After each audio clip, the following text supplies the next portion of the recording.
All right, here we go. Let's try this again. Let's get back into it again for the 50th time.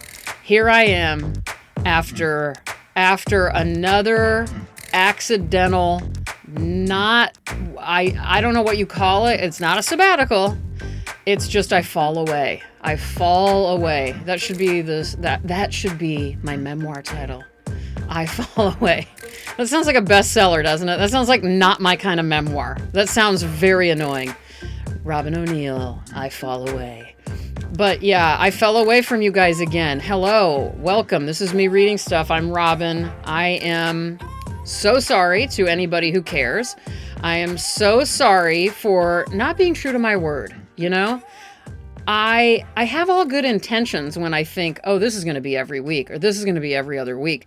But, you know, to be honest, I think maybe I am here to just be one of the many people in the world who publicly and privately struggle to, I don't know how to say this, to take good care of themselves and struggle to do it all. You know, I'm trying to come back to my life after an incredibly difficult period. I'm trying to be the person I used to be.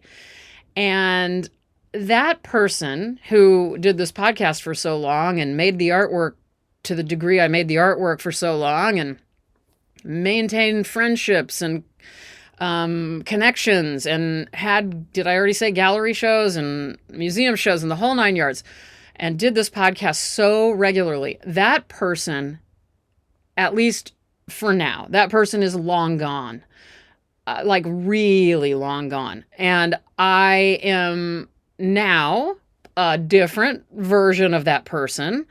I feel much older currently, by the way. I just got, I don't know if you call it diagnosed, but I just got told that I am fully in menopause and fully low estrogen and fully low whatever the other thing was. I don't remember what she called it. She kept saying it like I'd heard it a million times. She said it really fast and mumbled, and I was like, I don't know what you're saying.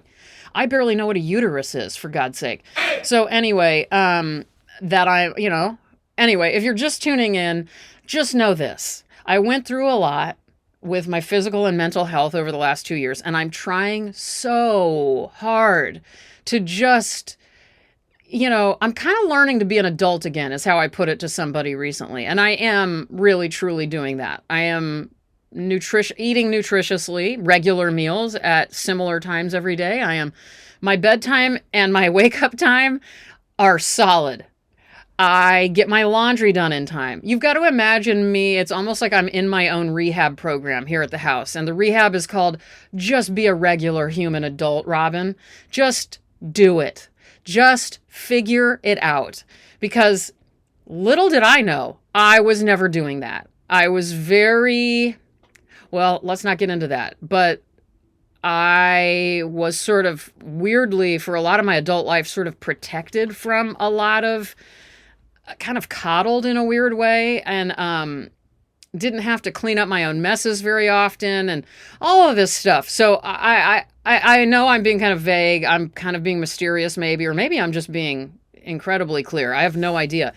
But just know that your friend here, Robin Renee O'Neill, born April 30th, 1977. I'm approaching 48 years old.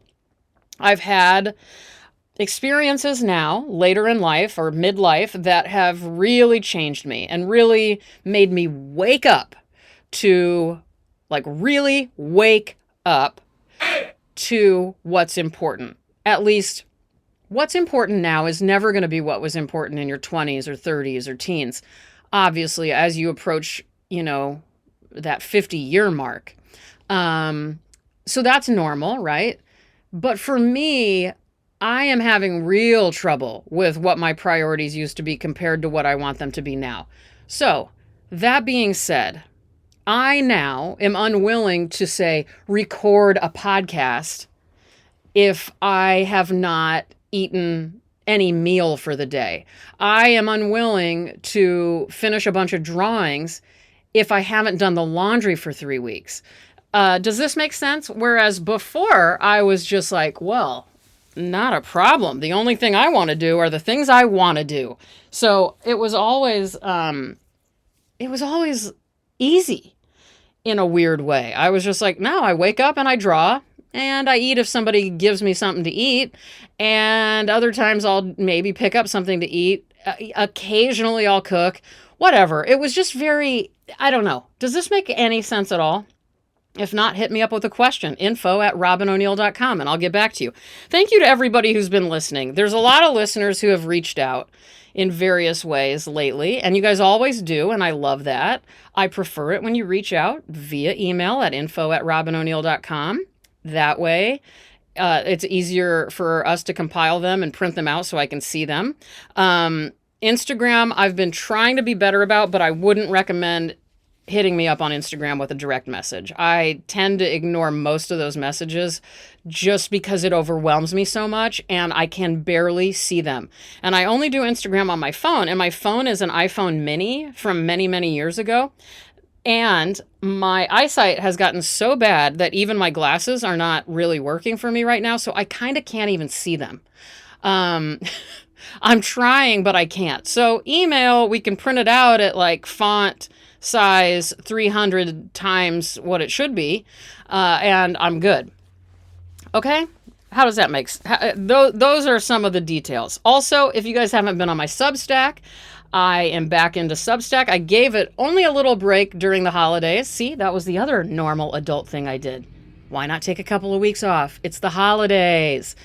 And I did that, and I didn't feel guilty about it for the first time in ever in my whole life.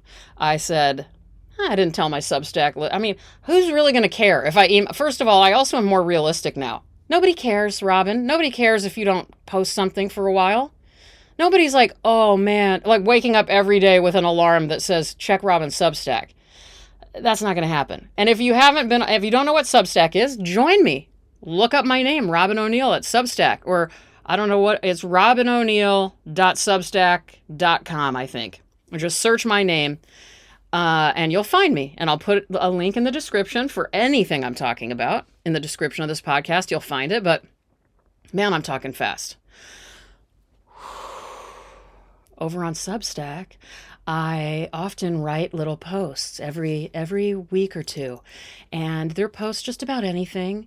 The last one I did was... the last one I did was good. For any of you guys who have listened to me on here, you have definitely heard me talk about, let me just go ahead and pull it up. I'm going to read you guys the Patricia Highsmith quote that I always loved and always brought up with you guys. In fact, I mentioned the podcast on here. And the Patricia Highsmith journal entry from, she was 26, so 1947, her New Year's Eve journal entry. My New Year's Eve toast to all the devils, lusts, passions, greeds, envies, loves, hates, strange desires, enemies ghostly and real, the army of memories with which I do battle. May they never give me peace. Now, I have loved that quote for so long, but go ahead and check out my Substack post to find out what I think about it now. I do not feel like I used to. I feel very different. And in fact, I rewrote the quote. So if you want to hear, I also read it out loud. I read this post. You can also hear my voiceover for some of these posts. That was the last one I did, called Pages from My Composition Books, Volume 8. And the one before that, I think I already told you guys about it. It was a top 10 list, because I always have wanted somebody to ask me to do a top 10 list, and nobody ever has. So I did it myself. Because if you want something done, you've got to do it yourself. Don't sit around waiting for people to ask you to do things. That's one lesson I've learned. And don't wait around for other people to do their job better if it involves your career. Do it yourself. You've got to do it yourself. You got to do everything yourself. All right. Anyway, so last time I was on, I acted like a little, I don't know, a little bitch. I was just kind of being a little baby, you know. I was complaining because I had asked you guys, hey, I'll answer some questions. You guys just send in your questions and I'll answer anything you ask me. That's what I said. And 2 weeks passed, not one person asked me a question. Now, I do understand you guys all have lives, okay? And somebody very sweet, Adele, in fact, I think it was, Adele, you're going to be getting your questions answered, girl.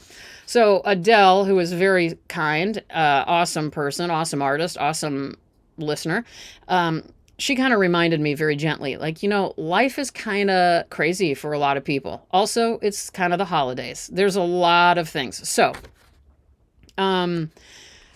I think that is true. And I should have recognized, yeah, Robin, come on.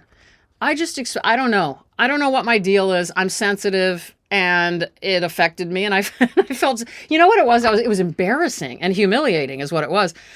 To ask people to, hey, send me your questions. And then to realize nobody has any questions for you. Although they did after I complained about it, which was very nice of you guys. But I have a feeling you guys are the type of people like me who, I would do the same thing. And that's a nice thing to do. Like if I heard somebody whose podcast I listen to go through this, I would be like, oh my God, I just wasn't thinking. I had a million questions. Here are my millions of questions. And that's what some of you guys did. So I won't get to all of them today. Let me make sure this is still recording since I pulled up a thing. And in fact, let me look over this list and I'm going to include a little side note moment. I know I recorded something for you guys when I was on a walk last week or this week. So here, let's listen to that.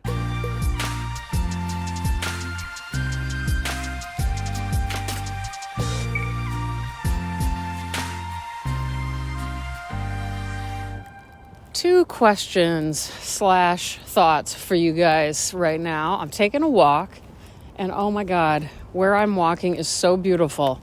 It's this new kind of, I don't know if you would call it a hike, but a new trail that's in walking distance from my house. And it is so pretty. It's like, I don't even understand how I live here.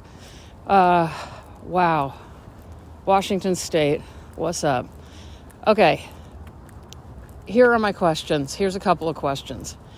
If you were, sorry to say this to you, if you were murdered, okay, and there was an investigation going on about your life, and they were asking your closest friends, let's say you have a partner, a spouse, whatever, they're asking your business friends, your coworkers, if they said, did she or he or they have any enemies? That's what the detectives always say. Would your closest people say, no enemies? Because I feel like that's what most people say. Or would they say, yeah, her brother hates her or whatever? Which one is it? Like, do you think if you got murdered, they would be like, oh, there are a couple of people I can kind of see who might want to hurt her? Or not, like you're just perfect.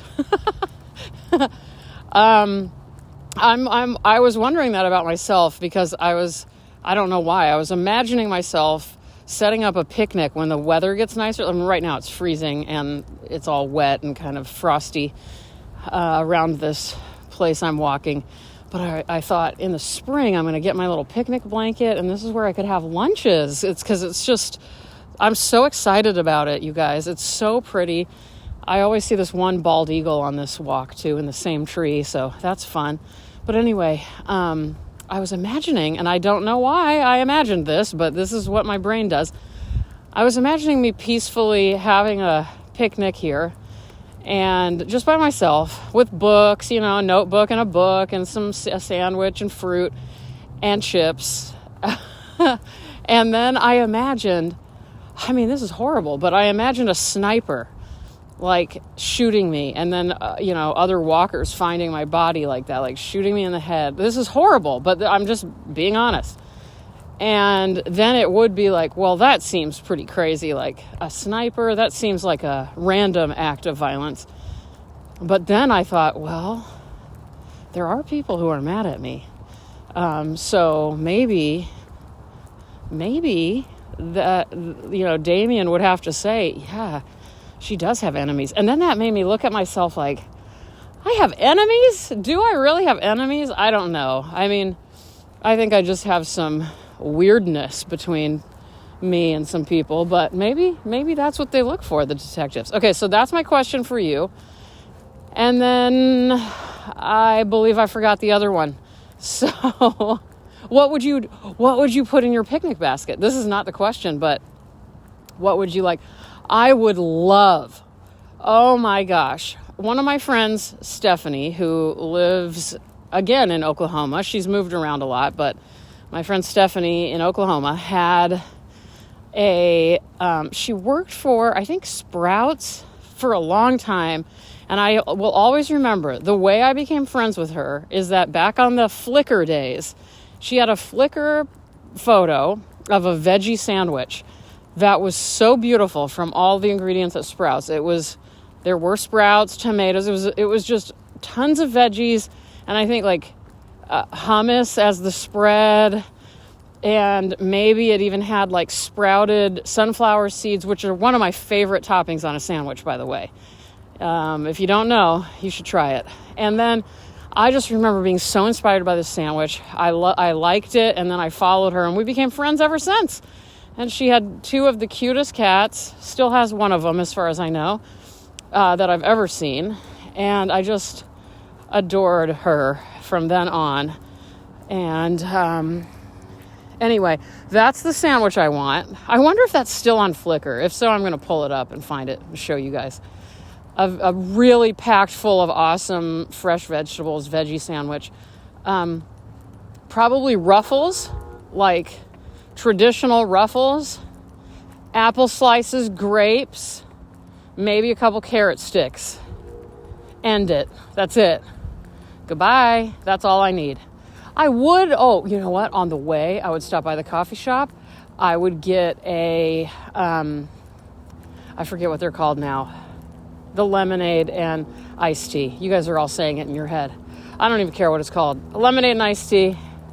Oh, they've got that always at Mod Pizza. There's a Mod Pizza on the way here. So I would go into Mod Pizza. I would get the lemonade and iced tea. And that would be my picnic. What about yours? I'll try to think if I can think of the other question was a little more akin to, do you have any enemies? But I don't know what it was.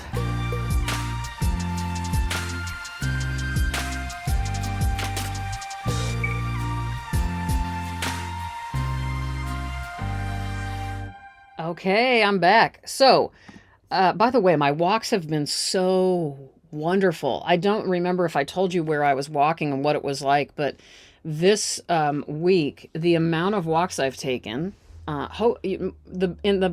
my best days, I take them first thing in the morning. Like I'll eat a quick banana or a granola bar, and then I'll go for a walk before breakfast and coffee. And you know, this is one of those things that I've talked to you guys about. You guys know that phrase, acrasia, which is basically like, why on earth do we humans do not do the one thing we know will help us all the time? Many of us just don't do it. And the one thing this is one thing I know makes every day of my life better if I wake up and walk. And what a blessing it is to even be able to use my legs and breathe the air and walk outside. And especially now when, oh my God, so many of my loved ones in LA aren't even able to take walks to relieve their stress.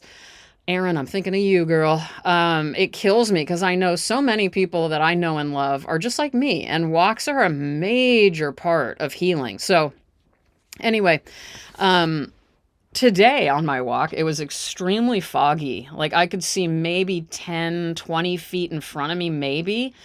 And I was on the edge of the water. It's kind of an inlet from the Puget Sound. I don't know what this body of water is called here, but anyway, I was able to walk there.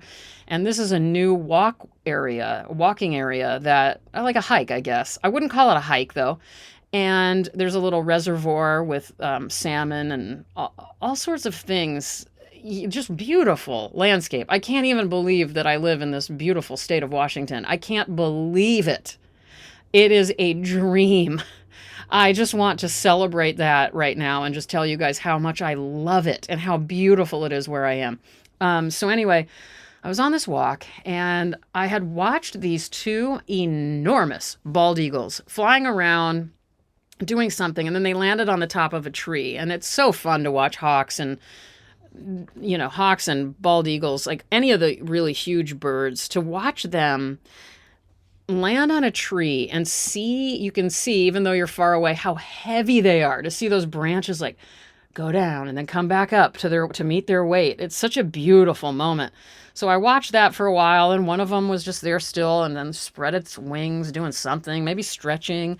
And then I heard something in the water area. And it's basically like a little river, I guess is what you would call it, that I was standing at.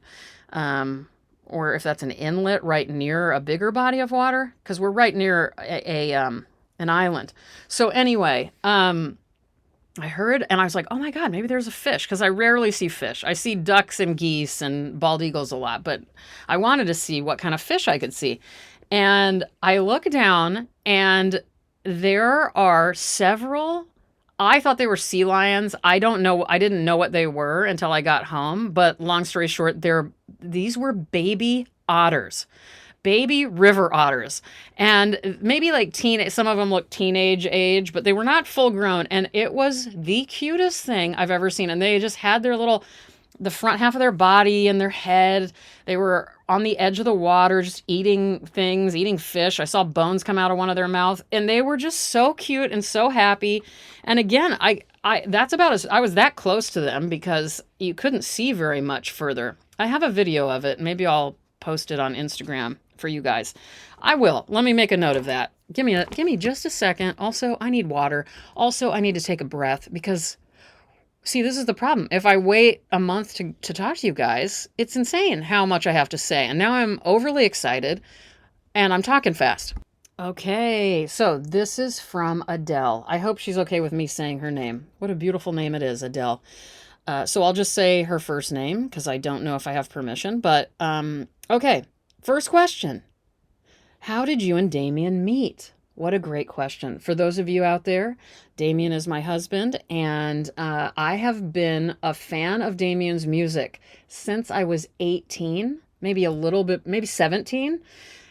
He is 5 years older than me, and the story there is that my boyfriend at the time, who was such a great guy, he gave me Damien's first 7-inch single, and he had been getting a lot of records from the Pacific Northwest and was obsessed with music. And he said, I really like this music, Damien Jurado music, but I think it's really your kind of thing. I want to give this to you. And I love Damien's music ever since. And it's been a big part of my life. I mean, he was always at the top of my list of favorite living musicians. So that is how I first knew of Damien. And obviously that is not how we got together. I never met him at all. I saw a show of his in Texas sometime in the early 2000s. I've never been able to really pinpoint when that was. I went with one of my friends, and then, long story short, we met, this is so not cool, on Instagram. And what it was is that he had become a fan of my work also by seeing my book somewhere. So long story short, after I was on book tour with my Robin O'Neill 20 Years of Drawings, I had, somebody had recommended the book to him, and it was like, hey, this woman was on her book tour. You may like this work. And because they knew Damien was also a visual artist. And Damien looked at it. He claims he liked it, but here's the story. That person gave him the book, and he didn't want it. He said, I'll just leave it here. I'm on tour. I don't really want to carry this around. So he claims he was a fan after that, and he did follow me on Instagram at some point. But anyway, long story short, so that's how we met and became friends for a long time. We discovered we had, not a long time, but a year or so. And we discovered we had a lot of not a lot, but some mutual friends.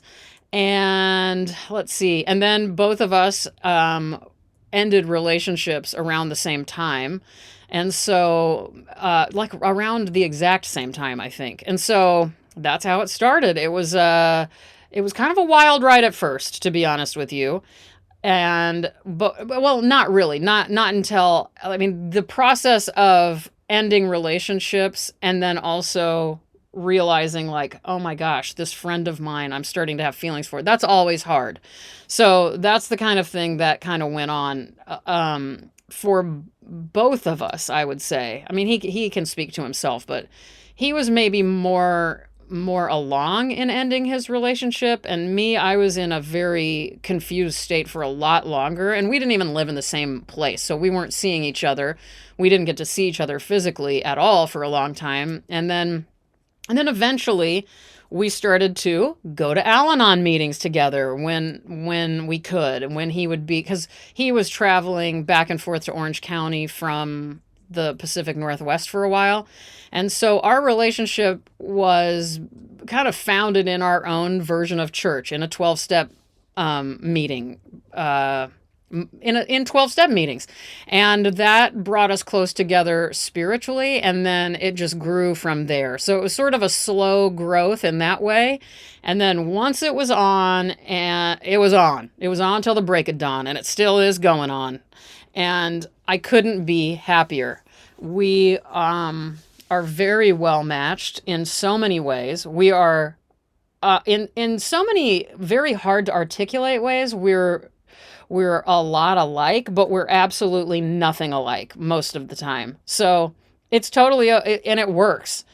I could go on and on and on, and maybe one day if you guys ask me a question about love, hey Robin, tell me about love, I'll tell you all about it. But we are deeply in love. I feel very seen and understood by him in a way that I've never felt by anybody. I mean, I actually had a great marriage. I've been married once before, and it lasted about 14 years, but we were together for like 20. And Damien's first marriage was that long as well. And so, and it was also a very good marriage. You know, that's the sad part about life, is very good marriage, very good connections with your partner and spouse can be seemingly pretty all right until they're not.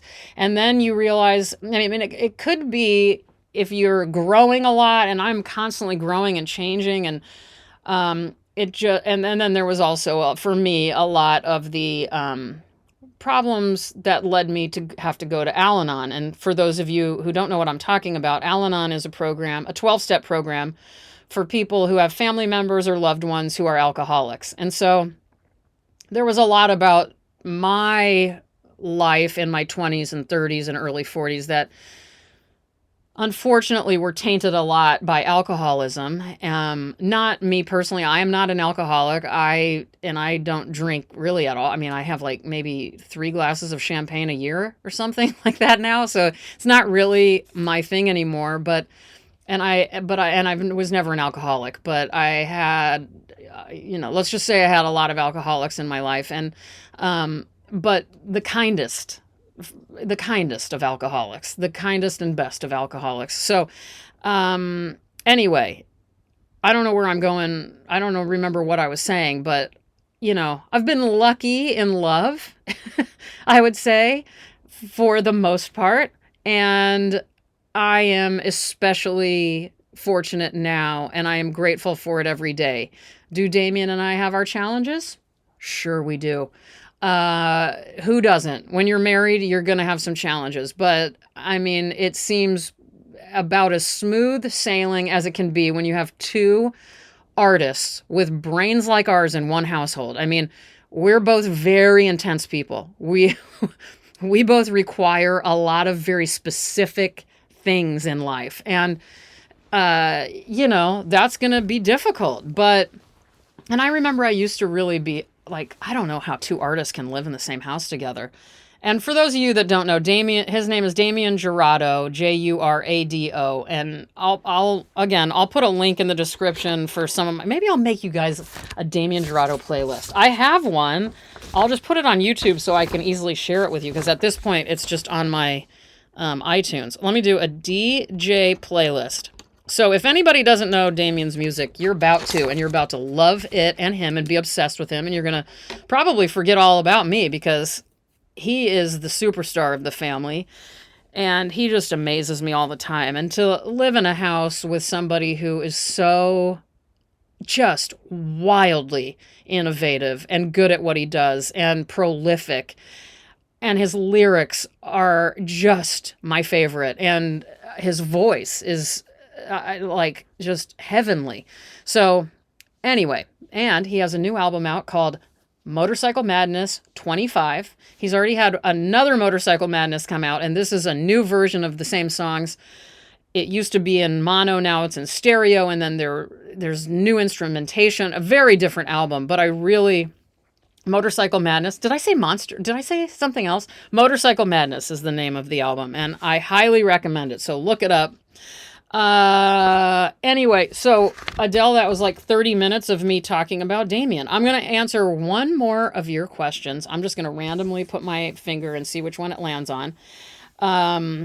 Okay, and then she has other questions, and I'll answer those as the weeks go on. But how are your eyes? I need an eye update. Well, Adele, you've come to the right place. Did I already mention how bad my eyes are in this episode? I probably did, because that seems to be all I ever talk about.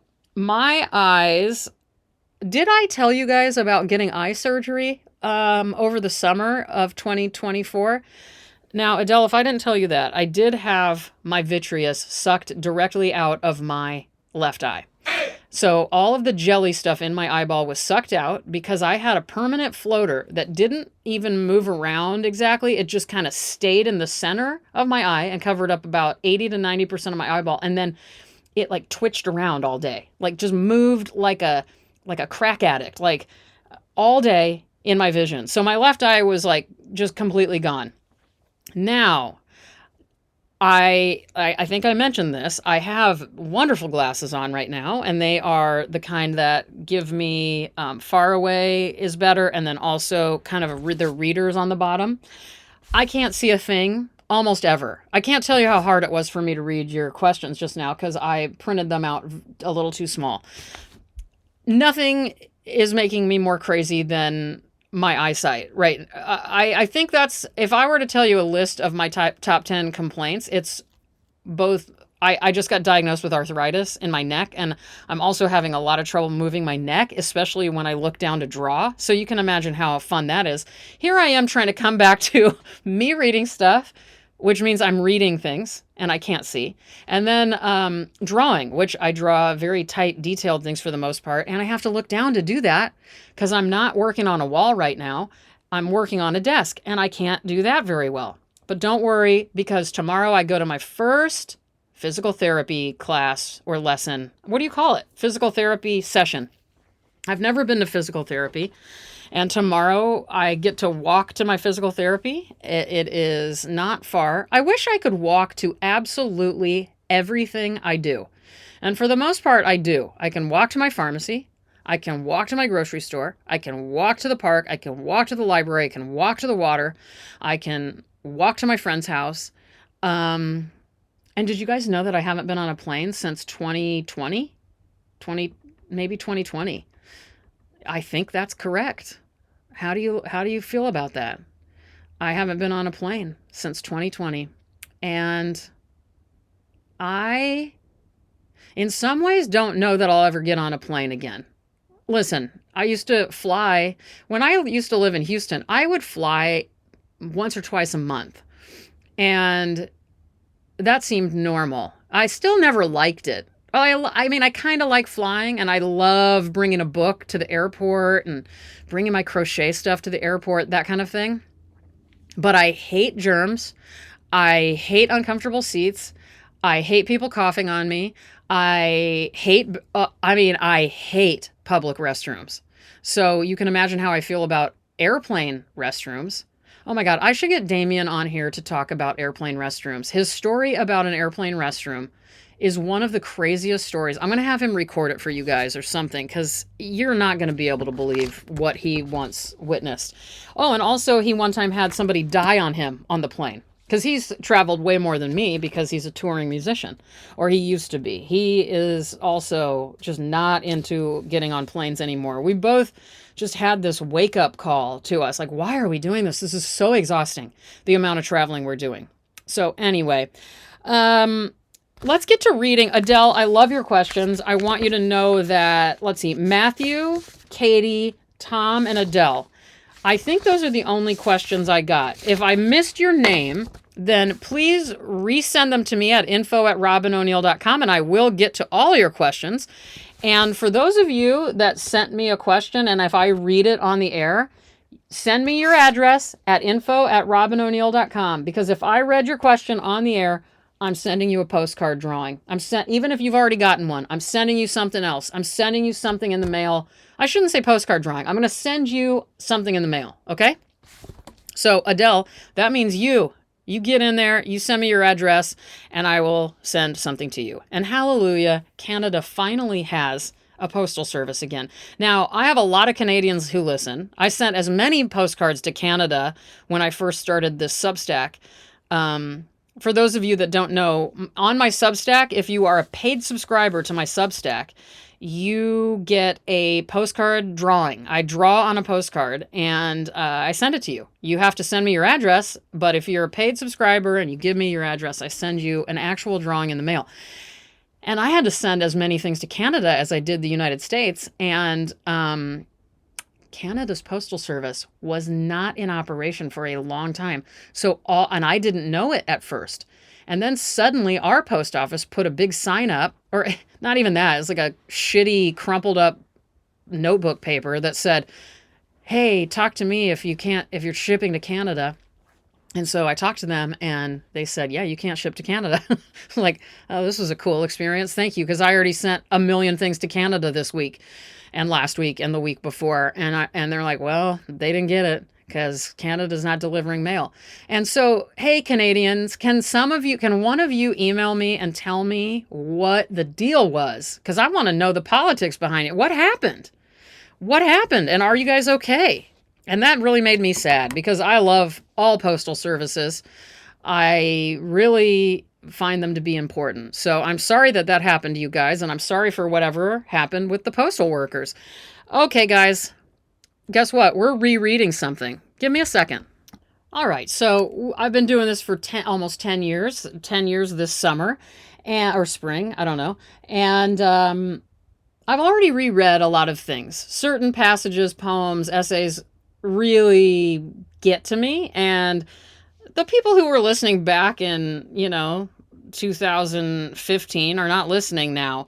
So, and some of them maybe, and then I've also got new people. So the chances are nobody's going to remember that I already read this, and I think it's more than fine. And there were things going on again with me learning to be an adult, clearing off my countertops, putting my clothes away when I take them off, taking my walks, eating enough protein, all this stuff. I all of a sudden thought this in my head. It is certainly true that the larger and older the living thing is, the harder it is to know how to care for it. Those words, almost exactly like that, came into my head. And I thought, those aren't my words. Like, what is going on? And sure enough, I thought to myself, I believe that's a Lydia Davis line. Okay, whoops, I accidentally cut myself up. I thought it was a Lydia Davis line, and it was, and I found it. And I know I've read from it before. I've quoted from it before. Even in the description of the podcast, I use it a lot, and I think about it a lot. And now I'm going to read you where it comes from. Priority, from the Collected Stories of Lydia Davis. This is from Picador Press, and it is from 2009. It's her collected. And, if you don't know Lydia Davis, I highly recommend her work. Here's what, let's just read somebody. Joyce Carol Oates said, sharp, deft, iconic, understated, and consistently surprising. Rick Moody said, the best prose stylist in America.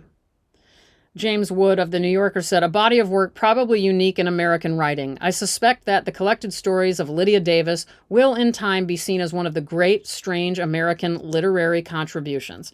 And I agree 100%. And also do a search, a Me Reading Stuff search for all the times I've mentioned or I've read from Lydia Davis, and you'll see it's been a lot. So here we go. I kind of consider these poems. They're kind of stories. They're kind of essays. They're kind of letters and poems all at the same time, which is my favorite kind of writing. So here we go. Priority. It should be so simple. You do what you can while he is awake. And then, once he's asleep, you do what you can do only when he's asleep, beginning with the most important thing. But it is not so simple. You ask yourself, what is the most important thing? It should be easy to say which thing has priority and go and do it.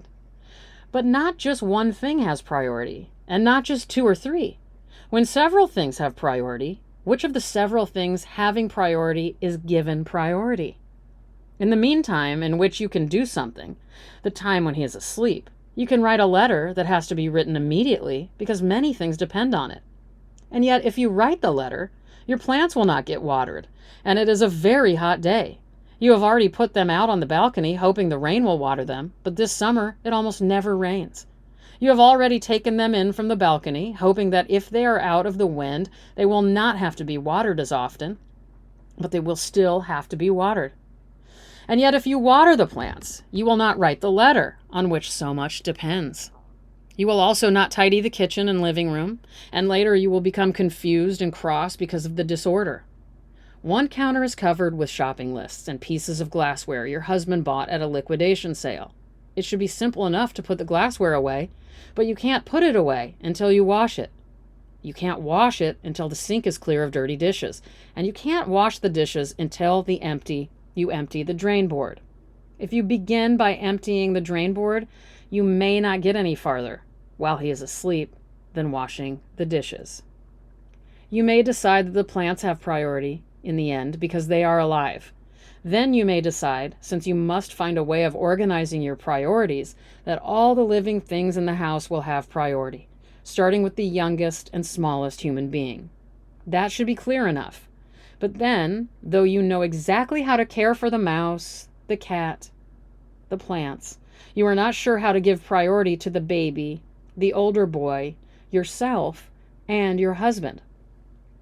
It is certainly true that the larger and older the living thing is, the harder it is to know how to care for it.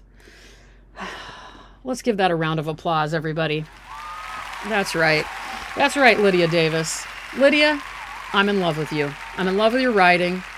I'm in love with this piece. I'm in love with what it represents. And I bet you anybody who lives with another human being, and especially if you live with little ones and older ones and ones your same age or whatever it may be, you get it.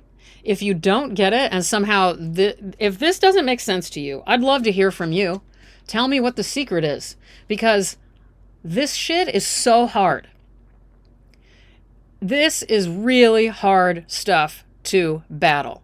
And I don't know what kind of brain dead human being must be going about always feeling like, okay, they're probably not brain dead. They're probably just awesome and I'm just jealous. But who can feel like they're doing it all?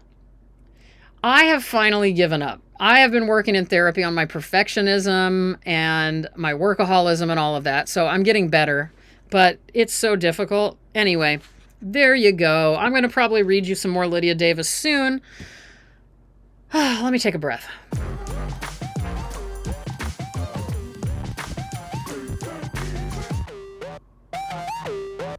How are you guys doing? I haven't talked to you since December.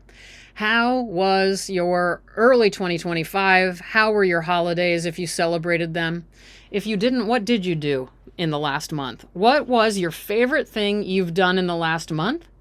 And what was the thing that made you the most mad in the last month? I'm going to ask you. Okay, let's go ahead and let's riff on this. What other questions do I have for you guys? What is your favorite pen? What is the brand of your favorite pen? What color is it? Is it a sharp tip? Is it a fine tip or is it a thick tip? Tell me all about it. I recently went in to get blood work done, and the, what are they called? I always know their names. The people who take our blood work. Anyway, she was taking my blood work, and I had to sign something, and I was like, now this is a nice pen. And she looked at me and she goes, I know. Like, dead serious. And I was like, damn, girl. She did not want me to take it. All right, so favorite pen. I want to hear about that. What, if you can think back, what's the best walk you've ever taken in your life? I have a lot of them. One day ask me about my walks in Chicago, and I'll tell you all about it. Okay, let's see. I think this would be a sweet one for me to hear. think about the person you love the most in this world who's still living, and tell me what you love about them the most. I want to hear it. One of you who wrote in questions, I believe it was John. No, Tom. Tom wrote to me some answers to the questions. I've got to respond to him still. But Tom answered some of my questions from Question Corner, and he kept talking about a friend of his. And I just found it so sweet to hear about the people that other people love. Like, what do you like about them? What do they offer your life? Like, why are you so close to them? One of the people I'm closest to in my life right now is named Mariah, and she's my friend and my neighbor, and I honestly love her so much that I don't even know how to explain it right now. I would need to do a whole podcast series to tell you about how wonderful this woman is. And I am just so grateful every day that she lives right across the street from me. It's like the stuff of dreams. Like if there were a section of the library that were about like friendships, almost like there's romance section. This is the dream friendship. Like it would be the bestseller friendship book of all time. If we were to be able to have a really fantastic writer hear about our friendship and write about our friendship. So feels good to tell you guys about that because I needed that. And my last and final question. What do you do? Tell me about your bedtime routine. Oh, I love hearing about people's bedtime routines. Love it. Please tell me about it. What time do you go to bed? Do you go to bed at the same time every night, or is it very different? Do you take your showers at night or in the morning? Do you take a bath? Do you read? Do you watch TV? Do you watch TV with a partner? Do you feed your dog? Do you take your dog for a walk? Do you drink water? Do you drink hot tea? Do you drink chamomile? Do you eat ice cream for dessert? What do you do?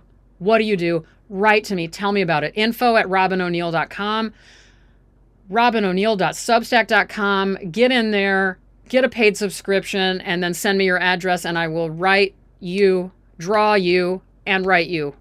It comes with two things: a little mini letter on a postcard, and if I do say so myself, a very nice drawing by me.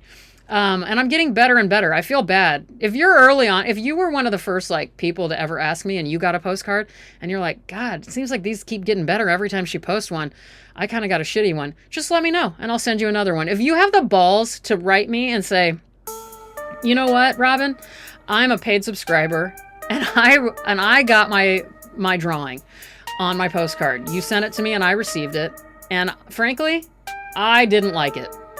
If you have the balls to say that to me, then I would be more than happy to send you a new postcard. Now, don't use me if you're out there and you're like, hey, this is a good way to get a couple more drawings. I'll be able to see through this.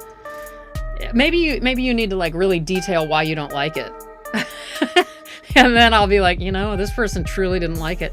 I mean, that's really not the goal of these, so it's kind of weird that I'm saying that, but I think it would be so funny if somebody did that. All right, so anyway, you guys, I'll be back soon. I hope you're doing well. I love the shit out of you guys. This is so fun. It's fun to be back. I sound like myself again for the first time in a long-ass time. Do I not? Do you guys hear this? I hear it. I feel it. This is great. Damien and I are about to go eat. Goodbye, good night, and get the hell out of here, everybody.